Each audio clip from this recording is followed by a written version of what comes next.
मनुष्य के सारे संबंधों का आधार है अपेक्षा। पति कैसा हो जो मेरा जीवन सुख और सुविधा से भर दे।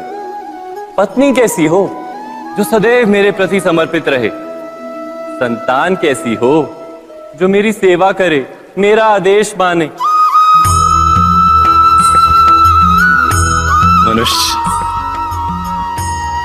मनुष्य उसी को प्रेम भी कर पाता है जो उसकी अपेक्षा पूर्ण करता है। और अपेक्षा की तो नियति है भंग होना। कैसे? क्योंकि अपेक्षा मनुष्य के मान ही नहीं पाता। पूर्ण करने की प्रामाणिक इच्छा हो तब भी कोई मनुष्य किसी की अपेक्षाओं को पूर्ण नहीं कर पाता। और वहां से जन्म लेता है संघर्ष। सारे संबंध संघर्ष में परिवर्तित हो जाते हैं। पर मनुष्य अपेक्षा को संबंध का आधार ना बनाए और स्वीकार करे केवल संबंध का आधार, तो क्या ये जीवन स्वयमेव सुख और शांति से नहीं भर जाएगा? स्वयं विचार कीजिएगा।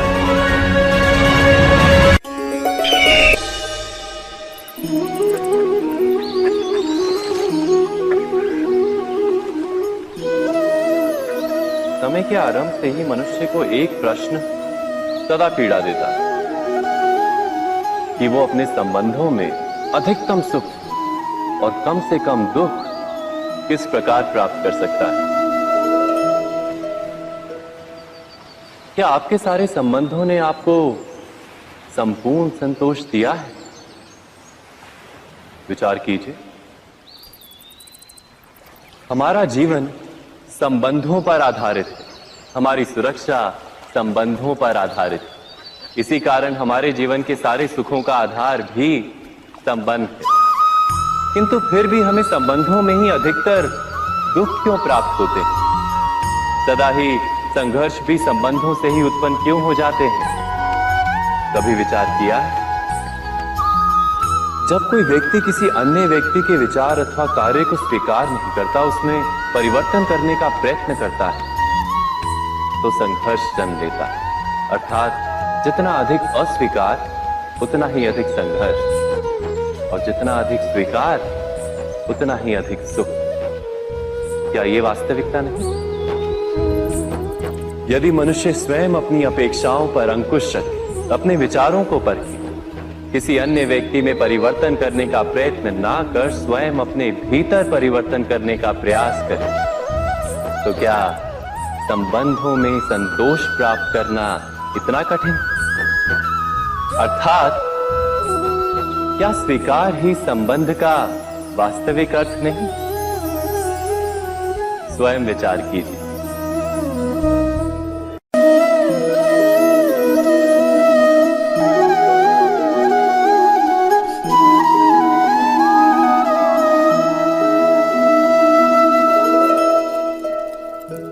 जब किसी व्यक्ति को किसी घटना में अन्याय का अनुभव होता है, तो वो घटना उसके अंतर को झकझोर देती। समस्त जगत उसे अपना शत्रु प्रतीत होता है। अन्याय लगने वाली घटना जितनी बड़ी होती है, मनुष्य का हृदय भी उतना ही अधिक विरोध करता है। उस घटना के उत्तर में वो न्याय मांगता है, और ये योग्य भी है। वास्तव में समाज में किसी भी प्रकार का अन्याय व्यक्ति की आस्था और विश्वास का नाश है। किंतु ये न्याय क्या है? न्याय का अर्थ क्या है? अन्याय करने वाले को अपने कार्य पर पश्चाताप हो और अन्याय भुगतने वाले के मन में फिर से विश्वास जगे समाज के प्रति। इतना ही अर्थ है ना न्याय का। किंतु जिसके हृदय में धर्म नहीं होता, वो न्याय को छोड़कर बैर और प्रतिशोध को अपनाता है। हिंसा के बदले प्रतिहिंसा की भावना लेकर चलता है। स्वयं भोगी हुई पीड़ा से कहीं अधिक पीड़ा देने का प्रयत्न करता है, और इस मार्ग पर चलते अन्याय को भुगतने वाला स्वयं अन्याय करने लगता है। शीघ्र ही वो अपराधी बन जाता है, अर्थात न्याय और प्रतिशोध के बीच बहुत कम अंतर होता है, और इसी अंतर का नाम है धर्म। क्या ये सत्य नहीं? स्वयं विचार कीजिए। दो व्यक्ति जब निकट आते हैं तो एक दूसरे के लिए सीमाएं और मर्यादाएं निर्मित करने का प्रयत्न अवश्य करते हैं। हम यदि सारे संबंधों पर विचार करें तो देखेंगे कि इन सारे संबंधों का आधार यही सीमाएं हैं जो हम दूसरों के लिए निर्मित करते हैं, और यदि अनजाने में भी कोई अन्य व्यक्ति इन सीमाओं को तोड़ता है तो उसी क्षण हमारा हृदय क्रोध से भर जाता है। इन सीमाओं का वास्तविक रूप क्या है? क्या हमने कभी विचार किया? सीमाओं के द्वारा हम दूसरे व्यक्ति को निर्णय करने की अनुमति नहीं देते, अपना निर्णय उस व्यक्ति पर थोपते हैं, अर्थात किसी की स्वतंत्रता का अस्वीकार करते हैं। और जब स्वतंत्रता का अस्वीकार किया जाता है तो उसका हृदय दुख से भर जाता है, और जब वो सीमाओं को तोड़ता है तो हमारा हृदय क्रोध से भर जाता है। क्या ऐसा नहीं होता?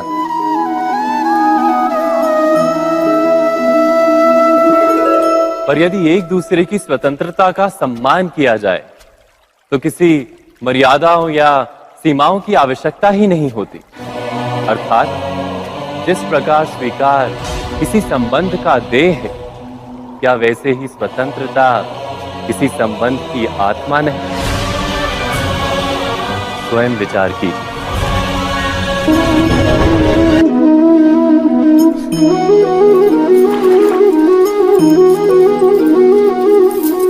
पिता सदा ही अपने संतान के सुख की कामना करते हैं, उनके भविष्य की चिंता करते रहते हैं।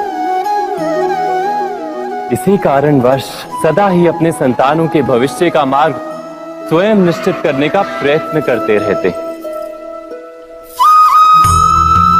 जिस मार्ग पर पिता स्वयं चला है, जिस मार्ग के कंकर पत्थर को स्वयं देखा है, मार्ग की छाया, मार्ग की धूप को स्वयं जाना है, उसी मार्ग पर उसका पुत्र भी चले, यही इच्छा रहती है हर पिता की। निसंदेह उत्तम भावना है ये, किंतु 3 प्रश्नों के ऊपर विचार करना हम भूल ही जाते हैं। कौन से प्रश्न? प्रथम प्रश्न, क्या समय के साथ प्रत्येक मार्ग बदल नहीं जाते? क्या समय सदा ही नई चुनौतियों को लेकर नहीं आता? तो फिर बीते हुए समय के अनुभव नई पीढ़ी को किस प्रकार लाभ दे सकते हैं? दूसरा प्रश्न, क्या प्रत्येक संतान अपने माता पिता की छवि होता है? हाँ, संतानों को संस्कार तो अवश्य माता पिता देते हैं, किंतु भीतर की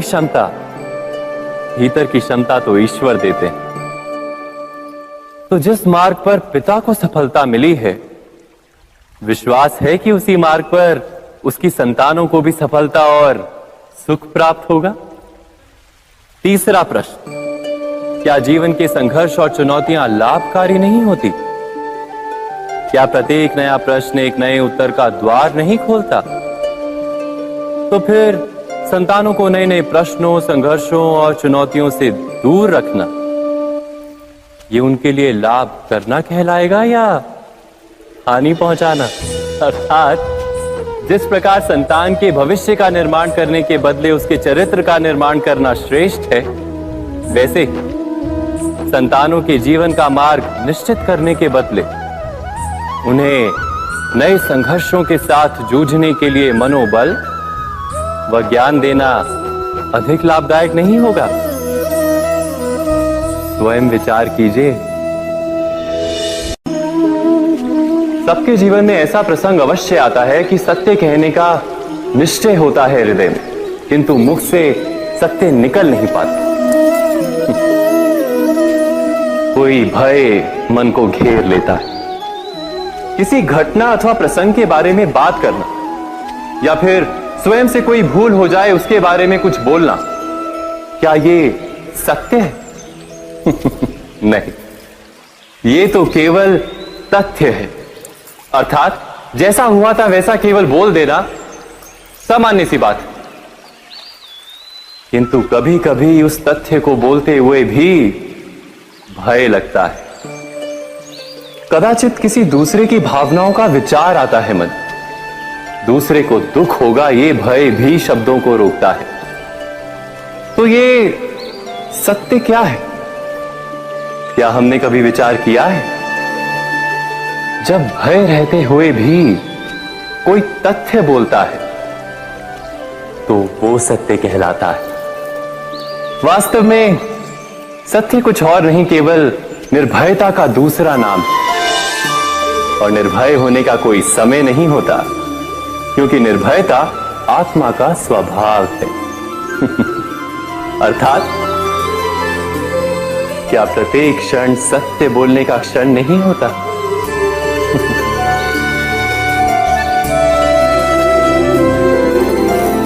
स्वयं विचार कीजिए। जब भी किसी की आशा और इच्छा भंग होती है तो उसका हृदय क्रोध से भर जाता है। जिस व्यक्ति को वो अपना अपराधी समझता है उसे दंड देने का प्रयत्न करता है। पर क्या हमारी इच्छा या आशा का भंग होना क्या सदा ही किसी का अपराध होता है? इच्छाओं के अपूर्ण रहने के तो कई कारण हो सकते हैं। कुछ तो संजोग के कारण अधूरी रह जाती हैं और कुछ नियति के कारण। और कभी कभी इच्छाओं का स्वरूप ही ऐसा होता है कि वो पूर्ण नहीं हो पाती। बिना परिस्थिति पर विचार किए किसी को अपराधी मान लेना न्याय नहीं, प्रतिशोध है। न्याय का आधार तो दया है, करुणा है, और प्रतिशोध का आधार क्रोध, अहंकार। अर्थात हृदय में करुणा धारण किए बिना किसी के अपराध के विषय में विचार करना, किसी को दंड देना, क्या अपने आप में ही अन्याय नहीं? स्वयं विचार कीजिए।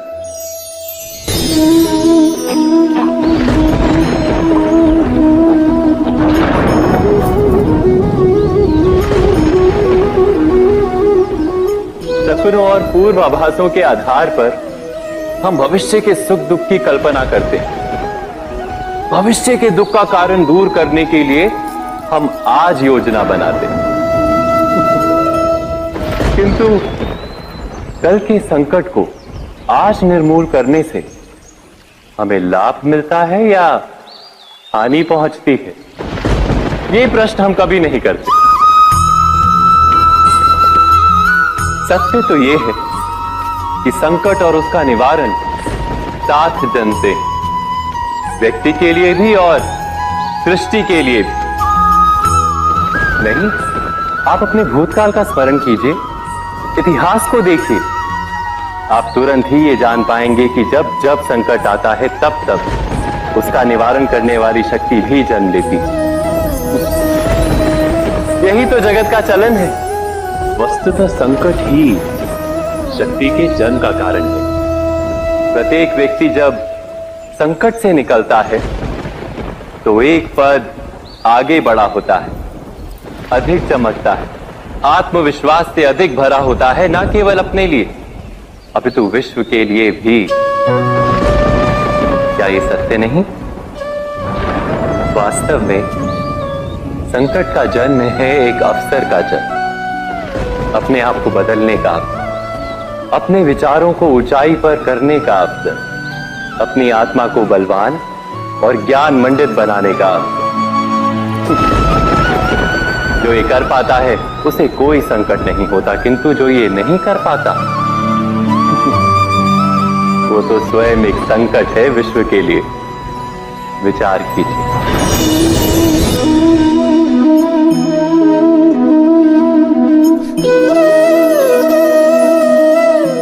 परंपरा में धर्म बसता है और परंपराएं ही धर्म को संभालने का कार्य करती हैं, ये सत्य है। पर क्या केवल परंपरा ही धर्म है? विचार कीजिए।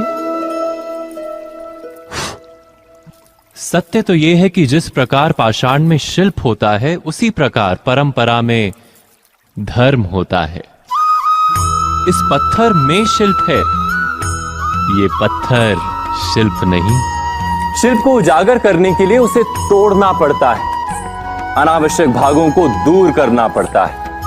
ठीक उसी प्रकार परंपराओं में धर्म ढूंढना पड़ता है। जिस प्रकार इंद्र पूजा की परंपरा को तोड़कर गोवर्धन पूजा का धर्म ना ढूंढा जाता, तो यादवों को उनकी मुक्ति का मार्ग नहीं मिल पाता। अर्थात परंपरा को पूर्णता छोड़ देने वाला धर्म से वंचित रह जाता है, और परंपरा का अंध अनुकरण करने वाला भी धर्म को प्राप्त नहीं कर पाता। कहते हैं हंस के पास नीर क्षीर विवेक होता है। दूध में मिले पानी को छोड़कर केवल दूध ही ग्रहण करता है। तो क्या सच्चा धर्म प्राप्त करने के लिए हृदय में ज्ञान से जन्मा विवेक आवश्यक है? और ऐसे विवेक के बिना जिसे धर्म मान भी लिया जाए, जो वास्तव में धर्म ना भी हो, ऐसा भी तो हो सकता है। स्वयं विचार कीजिएगा।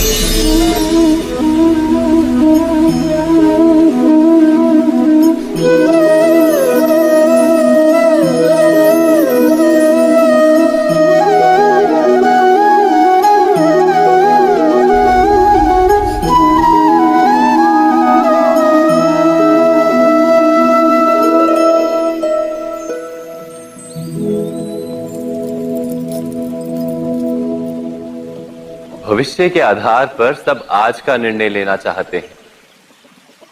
भविष्य में सुख मिले, भविष्य सुरक्षित हो, ऐसे निर्णय आज लेने का प्रयत्न रहता है सबका। आप अपने जीवन को देखिए। क्या आपके अधिकतर निर्णय के पीछे भविष्य का विचार नहीं होता? और हो भी क्यों ना। अपने जीवन को सरल और सुखमय बनाने का प्रयत्न करने का अधिकार सबका है। पर भविष्य तो कोई नहीं जानता, केवल कल्पना ही की जा सकती है। तो जीवन के सारे महत्वपूर्ण निर्णय कल्पनाओं के आधार पर ही करते हैं हम। क्या निर्णय करने का कोई तीसरा मार्ग हो सकता है? विचार कीजिए। सारे सुखों का आधार धर्म है, और वो धर्म मनुष्य के हृदय में बसता है। तो प्रत्येक निर्णय से पूर्व स्वयं अपने हृदय से ये प्रश्न अवश्य पूछ लेना कि ये निर्णय स्वार्थ से जन्मा है या धर्म से। क्या इतना पर्याप्त नहीं? भविष्य के बदले धर्म का विचार करने से क्या भविष्य अधिक सुखपूर्ण नहीं होगा? स्वयं विचार कीजिए। व्यक्ति को जब उसके अपराध का दंड मिलता है, तब कभी कभी उस न्याय को देखकर मन कचोटता है। प्रश्न उठता है हृदय में कि जब वो अपराध हुआ था, तब व्यक्ति भिन्न था। उसके पश्चात उसने इतने पश्चाताप किए, स्वयं में इतना परिवर्तन किया, फिर उसे दंड क्यों मिले? पर जहां आघात होता है, वहां प्रत्याघात भी होता है। जैसा कर्म वैसा फल। यदि किसी को प्रेम दोगे तो सुख प्राप्त होगा, यदि किसी की हत्या करोगे तो मृत्यु दंड मिलेगा। जैसा कार्य वैसा ही न्याय। तो फिर प्रायश्चित और पश्चाताप का कोई मूल्य नहीं है? अवश्य है मूल्य। प्रायश्चित और पश्चाताप मनुष्य की आत्मा को बलवान करता है। आने वाले दंड को स्वीकार करने के लिए मनुष्य को तैयार करता है। अर्थात बिना प्रायश्चित के दंड स्वीकार करने का कोई मूल्य है? स्वयं विचार कीजिए।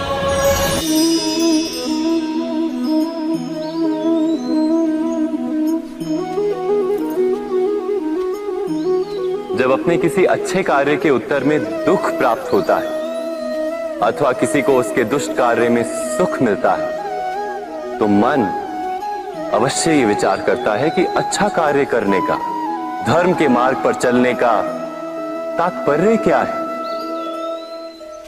पर दुष्ट आत्मा को क्या प्राप्त होता है ये भी देखिए। दुष्टता करने वाला हृदय सदा चंचल रहता है, अकुलाता रहता है। मन में सदा नए नए संघर्ष उत्पन्न होते हैं। अविश्वास उसे जीवन भर दौड़ाता है। क्या ये सुख है? जबकि धर्म पे चलने वाले, अच्छा कार्य करने वाले, सच्चरित्र व्यक्ति का हृदय शांत रहता है। परिस्थितियां उसके जीवन के सुख में बाधा नहीं बनती। समाज में सम्मान और मन में संतोष रहता है सदा। अर्थात अच्छा बर्ताव भविष्य में किसी सुख का मार्ग नहीं। अच्छा बर्ताव स्वयं सुख अथवा बुरा बर्ताव भविष्य में किसी दुख का मार्ग नहीं। अधर्म उसी क्षण दुख उत्पन्न करता है। धर्म से सुख नहीं, धर्म स्वयं।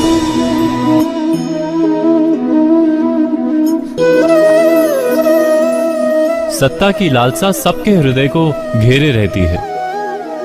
प्रत्येक व्यक्ति अपना एक राष्ट्र निर्मित करने का प्रयत्न अवश्य करता है। फिर वो राष्ट्र कुरु राष्ट्र की भांति बहुत बड़ा हो या फिर अपने परिवार तक सीमित हो, वो सत्ता प्राप्त करने का प्रयास अवश्य करता है।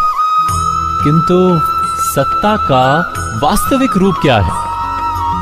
क्या हमने कभी विचार किया है? एक मनुष्य जितने अधिक लोगों के जीवन को प्रभावित कर सके, जितने अधिक लोगों के जीवन की स्वतंत्रता पर अंकुश रख सके, उतनी ही अधिक सत्ता का अनुभव करता है वो। सत्ता का वास्तविक रूप ही है अन्य के जीवन पर स्वयं का प्रभाव। किंतु क्या वास्तविक प्रभाव प्रेम, दया, करुणा और धर्म से निर्मित नहीं होता? जब भी मनुष्य कठोरता और अधर्म से सत्ता प्राप्त करने का प्रयत्न करता है, तब वो दूसरों के हृदय में विरोध अथवा विद्रोह को जन्म देता है। और परिणाम कुछ इस प्रकार। हां, कुछ समय के लिए वो स्वयं को प्रभावी और शक्तिशाली अवश्य पाता है, किंतु वो वास्तविक सत्ता नहीं। यही कारण है कि भृगु और वशिष्ठ जैसे ऋषियों की आज भी पूजा की जाती है, रावण और हिरण्यकशिपु की नहीं। इस पर तो आप विचार अवश्य करें। सत्य कहा ना?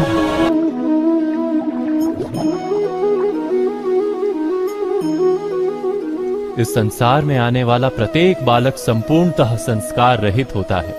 उसके अंतर पर ना किसी अच्छे संस्कार के चिन्ह अंकित होते हैं, ना ही बुरे संस्कार के। अर्थात जन्म से बालक में ना कोई गुण होता है और ना ही कोई दोष।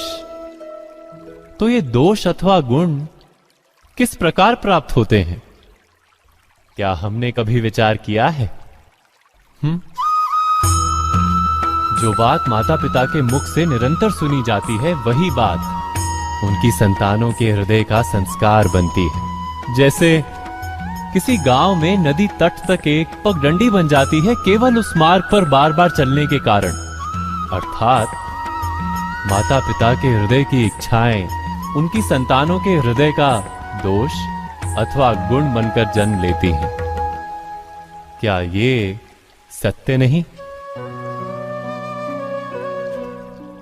पर फिर भी जब उनकी संतानों में कोई दोष दिखाई देता है, तो माता पिता आश्चर्य और दुख से भर जाते हैं। माता पिता का हृदय ये प्रश्न करता है कि उनकी संतानों में ये कुसंस्कार आए कहां से? सत्य तो यही है कि माता पिता अपनी संतानों को अनजाने में ही कुसंस्कार के बीज दे देते हैं, जो उनके संतानों की हृदय भूमि पर कुसंस्कार का वृक्ष बनकर उगता है। अर्थात अपनी संतानों को सुसंस्कारी और धर्ममय बनाने की आशा रखने वाले प्रत्येक माता पिता को प्रथम अपने हृदय की इच्छाओं पर अंकुश रखना क्या अनिवार्य नहीं?